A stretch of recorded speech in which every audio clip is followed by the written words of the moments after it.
Saudara, Kejaksaan Tinggi Maluku menetapkan 10 orang tersangka kasus kredit usaha rakyat atau KUR di Kabupaten Maluku Barat Daya. Ke-10 tersangka ini langsung ditahan.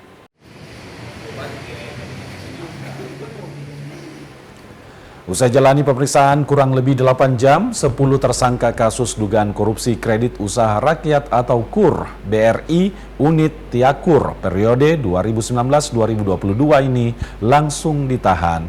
Mereka ditahan di dua lokasi berbeda masing-masing, Rutan Kelas 2A Ambon dan Lapas Perempuan Kelas 3A Ambon.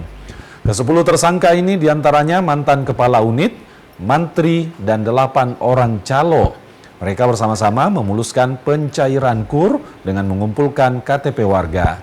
Dari hasil pencairan tersebut, negara mengalami kerugian senilai 2,8 miliar rupiah. Yang pertama adalah Kak Unit, yang kedua ada mantrinya, kemudian ada kurang lebih 8 orang calon. Jadi para tersangka malam ini langsung dibawa ke Rutan Kelas 2 Ambon ya. Dan ada 2 orang perempuan, jadi ditahan juga di Lapas Perempuan di dalamnya. Ya. Untuk kerugian negaranya kurang lebih 2,8 miliar. Perhitungan dari BPKP Provinsi